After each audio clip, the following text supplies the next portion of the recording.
ያስገራሚ ቡድን ስሑል ሽረ አሰልጣኝ አሁን ያለንበት ደረጃ አይመጥነንም ሲሉ ተናገሩ። ዘገባው የመላኩ ወልደሰንበት ነው። የኢትዮጵያ ፕሪሚየር ሊግ ሊጠናቀቅ የ7 ሳምንት ጨዋታ እድሜ ብቻ ይቀረዋል። ይሁንና እስካሁን የሊጉን ዋንጫ የሚያነሳውም ሆነ የሚወርዱት 4 ቡድኖች ተለይተው አልታወቁም። አሁን ላይ ባለ ቁጥራዊ መረጃ ከዋንጫው ይልቅ ላለመውረድ የሚደረገው ትንቅንቅ ይሏል። 8 ቡድኖች የመውረድ ስጋት ውስጥ ይገኛሉ። በዚህ ዘገባችን ታዲያ የምንመለከተው በወራጅ ቀጠናው ላይ ስለሚገኘው አስገራሚው ቡድን ስሑል ሽረ እንዳስላሴ ይሆናል። ስሑል ሽረ አሁን ላይ በ21 ነጥብ 17ኛ ደረጃ ላይ ይገኛል። ከመትረፍ ይልቅ ታዲያ የመውረድ እድሉ ሰፊ ነው። ምክንያቱም የሱ መትረፍ በሱ ብቻ ሳይሆን በሌሎች ቡድኖች ውጤት ላይ ጭምር የተመሰረተ ነውና ስሑል ሽረ ምንም እንኳ አሁን በወራጅ ቀጠና ላይ ቢገኝም የመውረድ እድሉ ሰፊ ቢሆንም በሜዳ ላይ የሚያሳየው እንቅስቃሴና የሚያስመዘግበው ውጤት ግን አስገራሚ የሚባል ነው። ስሑል ሽረ ሁሌም በሜዳ ላይ ወጥ አቋም የሚያሳይ እስከ መጨረሻው የሚፋለም በቀላሉ የማይሸነፍና ከ3 ጨዋታዎች ውጪ ከአንድ በላይ ጎል የማይቆጠርበት ሱም ከአንድ ጨዋታ በቀር ከአንድ በላይ ጎል የማያስቆጥር እንዲሁም በሁሉም ጨዋታዎች 4-2-3-1 የጨዋታ ቅርጽን በመከተል ብቸኛው የሆነ በሊጉ የደረጃ ሰንጠረዥ ከአንድ ቡድን በላይ የማይበልጥ ግን አሰልጣኙን ያላሰናበተ ቡድን ነው። በአጠቃላይ በፕሪሚየር ሊጉ በሜዳም ሆነ ከሜዳ ውጭ በወራጅ ቡድኖች ላይ የሚታየው ባህሪ በስሑል ሽረ ላይ እየታየ አይደለም። እንዴትና ለምን ሊሆን ቻለ በሚሉና ተያያዥ ጉዳዮች ዙሪያ ከአሰልጣኝ ጌታቸው ዳዊት ሐዋሳ ከተማ በመገኘት ቡድኑ ባረፈበት ሆቴል ቆይታ አድርገናል። እንደሚከተለውም የሚቀርብ ይሆናል። ከቀድሞ እግር ኳስ ተጫዋች ከሆኑ አሰልጣኝ ጌታቸው ዳዊት ጋር ቆይታችን የጀመርነው ታዲያ ስለ ዘንድሮ ውድድር ዘመን አጠቃላይ ሁኔታ በማንሳት ነበር። በጣም ጊዜ የማይሰጥ ውድድር እያካሄድን ነው። በየ4 ቀን፣ በየ3 ቀን፣ በየ5 ቀን እነዚህ ውድድሮችን ወጥ የሆነ ፐርፎርማንስ እንዳታሳይ ትንሽ ጫና አለው። ዞሮ ዞሮ ግን እንደ ስሑል ሽረ ዘንድሮ ያገኘነውን ውጤትና ያለን ፐርፎርማንስ ሲታይ እጅግ በጣም ልዩነት አለው። ይህንን ውድድር በዚህ ደረጃ ላይ እንገኛለን የሚል እምነትም ሀሳብም አልነበረን። በየጨዋታው የምናሳያቸው ፐርፎርማንሶችና አሁን ያለንበት ደረጃና ነጥብ አይገባንም። ስሑል ሽረ ከመጀመሪያ ከዝግጅቱ ጀምሮ ለዚህ ውድድር እጅግ በጣም ትኩረት ሰጥተን ወጣት ተጫዋቾችና ደህና ልምድ ያላቸውን አሰባስበን እነዚህ ልጆችን ይዘን ዝግጅቱ በበቂ ሁኔታ የጀመረው። በድሬዳዋ የተጀመረው ጨዋታ ጥሩ ፐርፎርማንስ ነበረ። ከዛ ወደ ድሬዳዋ ወደ አዳማ ሲቀየር እንደዚሁ የራሳችንን የቡድኑ ፕሮብሌም ነበረ። ፕላስ የልጆች ጉዳት፣ ቅጣት እነዚህ ተቀላቅለው ጨዋታው እድልና ጊዜ አይሰጥም። ይህን ተደራራቢ ጨዋታ ጫና ይፈጥርብሃል። እንደ የመጀመሪያ ዓመት መሆኑ ክለቡ ዘንድሮ ከ4 ዓመት በኋላ የመጣንበት ሂደት ስታየው አዲስ ነገር ነው እያየነው ያለነው እና በአጠቃላይ ሲታይ ግን ጥሩ ነው። ስሑል ሽረ እስካሁን ባደረጋቸው 27 ጨዋታዎች በአብዛኛው ከአንድ ጎል በላይ የማይቆጠርበትና የማያስቆጥር በቀላሉ እጅ የማይሰጥና ሁሉም ቡድኖች በጥንቃቄ በትኩረት የሚመለከቱት በሁሉም ጨዋታዎች ላይ ተመሳሳይ አቋም ለሁሉም ቡድኖች ይዞ የሚቀርብ ቡድን ነው። እናም ቡድኑ በወራጅ ቀጠና ላይ የሚገኝ ከመሆኑ አንጻር ይህ ብዙዎችን እያስገረመ ይገኛል። ይህ እንዴት ሊሆን ቻለ? ታዲያ አሰልጣኝ ጌታቸው ዳዊት እንዲያስረዳሉ። ቡድኑ በወጣቶች ነው የተገነባው። ሜዳ ላይ ጥሩ ፐርፎርማንስ ያሳያሉ። የመከላከልና የማጥቃት ሂደትን ጠንቅቀው ያውቃሉ። ስለዚህ ሜዳውን አካልለው ካላቸው ወጣትነትና ጥሩ የሆነ ልምድ ተቀላቅለው ይህንን ቡድን ስንከላከልም አንድ ላይ ስናጠቃም በካውንተር አታክ ፕሬሲንግ ብዙ ጊዜ እንጫወታለን። በዚህ ስናጠቃም እንደ ቡድን እያጠቃ ባላንሱን እንጠብቅበታለን። ኳስ መያዝ ባለበት ሰዓት ኳስ እየያዝን መሀል ሜዳ ላይ ለመቆጣጠር እንሞክራለን። ስለዚህ እነዚህ ልጆች የመሀል ያሉትን ካፕቴኑ ሙሉዓለም፣ ኤልያስ እነዚህም ፕሪሚየር ሊጉ ላይ ጥሩ ልምድ ያላቸውና ከነዚህ ወጣት ተጫዋቾች ከታች የመጡትን አቀላቅለን ጥሩ የሆነ ቡድን ሰርተናል። ስለዚህ ይህንን ጥሩ ፐርፎርማንስ ያሳያል። ብንሸነፍም ከአንድ ጎል በላይ የማይቆጠርበት አሁን ደግሞ በተለይ ወደ ሐዋሳ ስንመጣ መጀመሪያ እዛ ድሬዳዋ ያደረግነው ትላልቅ ክለቦች ልምድ ያላቸው በጣም አሸንፈንና በሁሉም ነገር ብልጫ ወስደን ያሳየነው ፐርፎርማንስ ጥሩ ነበረ። ለምሳሌ አዳማ የመጀመሪያ ጨዋታ ያገኘነው 3-2 ስናሸንፈው በሁሉም ነገር በልጠን ከዛ ቀጥሎ ሐዋሳ ከነማ ስንጫወት 90 ደቂቃ 1-0 መርተን በመጨረሻ ሰዓት በራሳችን ጎል የኛ ተከላካይ አስቆጥሮ አንድ እኩል የወጣንበት ሰዓት እነዚህ ፐርፎርማንሶች ምንም አይረሱም ለቡድናችን ያሳየናቸው ብቻ። ከዛ ቀጥሎ እዚህ ስንመጣ እና እዛ የነበረው ፐርፎርማንሶች ካያቸው የማጥቃትና የመከላከል ሂደታችንን አንድ ላይ ነው። እንደ ቡድን እንሰራለን። ጥሩ የሆነ ስፕሪት አለ። ጥሩ የሆነ ህብረት አለ። የታክቲክ ቡድንም ነው። ለዚህ ነው ጥሩ ተፎካካሪ እየሆንን ያለ።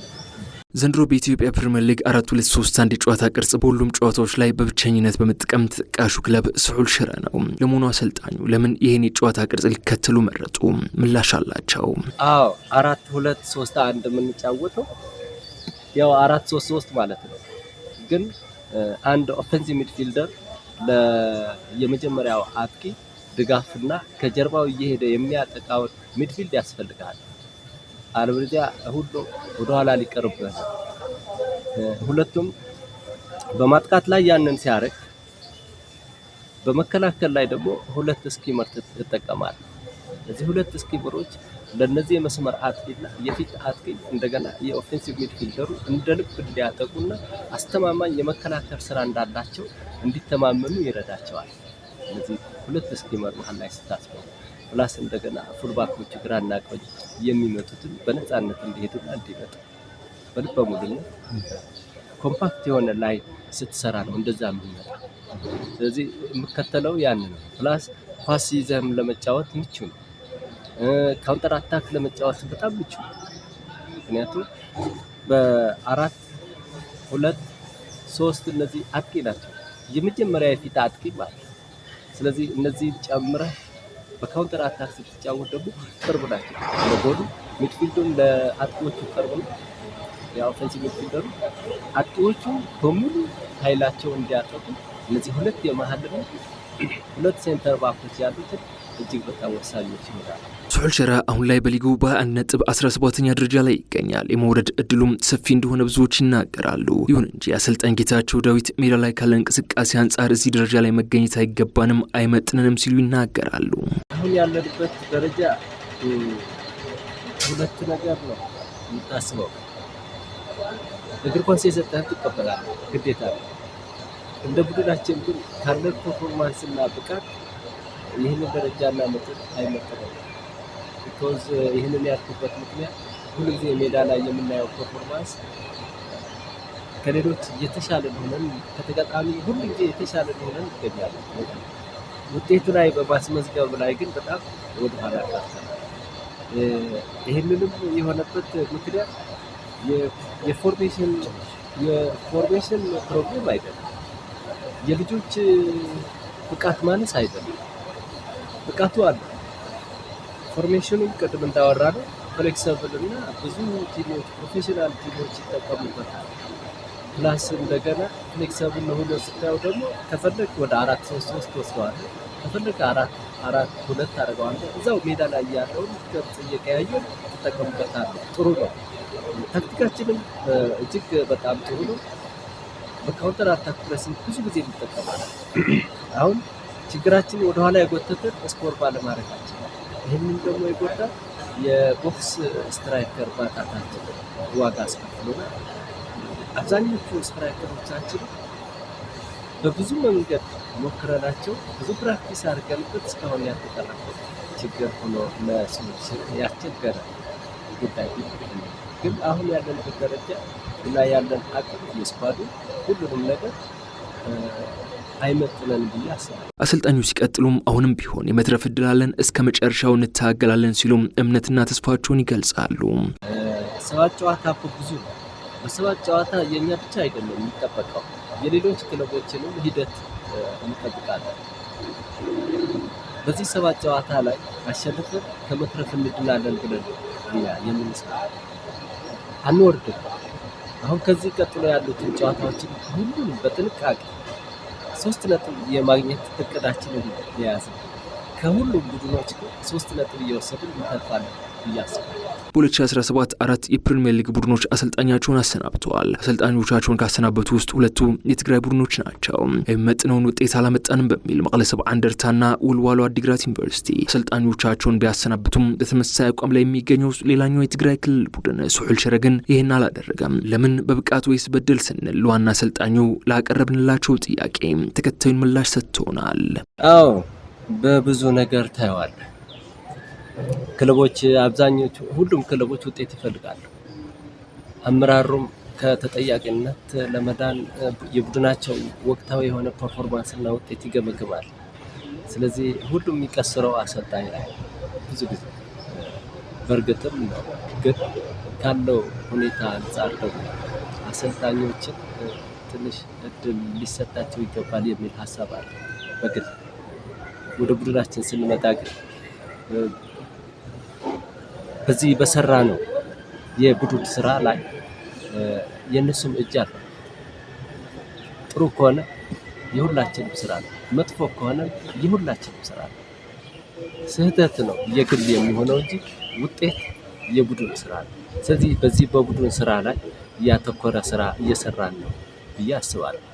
ፕላስ አመራሩ ይህን ያህል ስለታገሰኝ በጣም አመሰግነዋለሁ።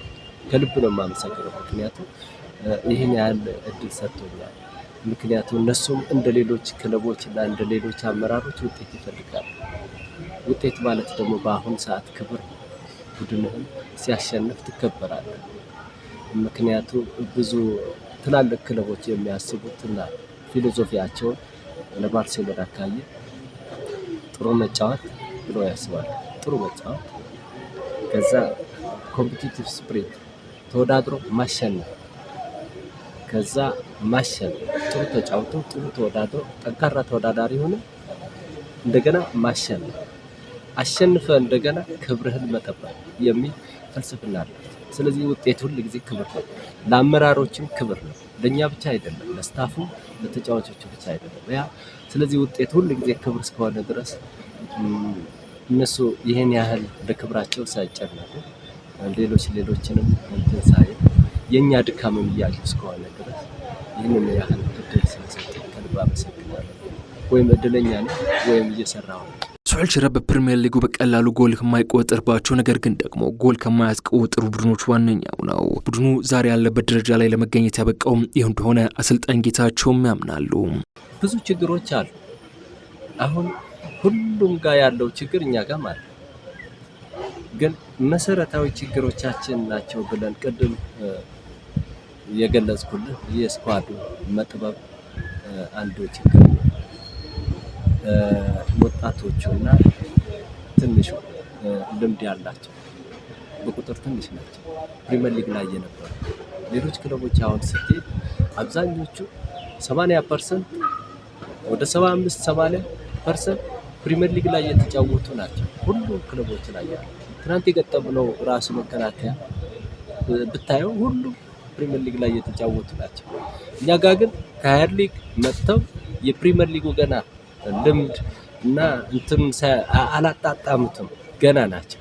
እነዚህን ይዘን ነው ወደ 4-5 የሚሆኑ ደግሞ የፕሪሚየር ሊግ ልምድ ያላቸውን ቀላቅለን የሰራ ነው እና በትንሽ ወጪ ነው የሰራ ነው። ሶስቱ የትግራይ ክልል ቡድኖች በአሁኑ ወቅት በሊጉ ወራጅ ቀጠና ላይ ይገኛሉ። ይህ ደግሞ አሁን ላይ በትግራይ ስፖርት ቤተሰብ ዘንድ አሳሳቢና አስጨናቂ ሁኔታን ፈጥሯል። በእያንዳንዱ ቡድኖች ላይም ጫናው ይበልጥ ከፍ አድርጎታል። ለመሆኑ ሶስቱ የትግራይ ክለቦች በወራጅ ቀጠና ላይ መገኘት ምክንያቱ ምንድን ነው ብለህ ታስባለህ? እንደ ቡድን ይህ ሁኔታ በስሑል ሽረ ላይ የፈጠረው ተጽዕኖ ውስጥ የለም ወይ? አሰልጣኝ ጌታቸው ዳዊት ከኛ ጋር የነበረውን ቆይታ ያጠናቀቀው ለዚህ በሰጠው ምላሽ ነበር። አዎ የኛ ክልል ቡድኖች ትልቁ ችግሩ ከቆየንበትና ከነበርንበት 4 ዓመት ከሊጉ ወጥተን በሌላ እንትን ላይ ስለነበር አሁን ተመልሰን መጥተን ሊጉ ለኛ አዲስ ሆኖ ከ4 ዓመት በኋላ ስትመለስ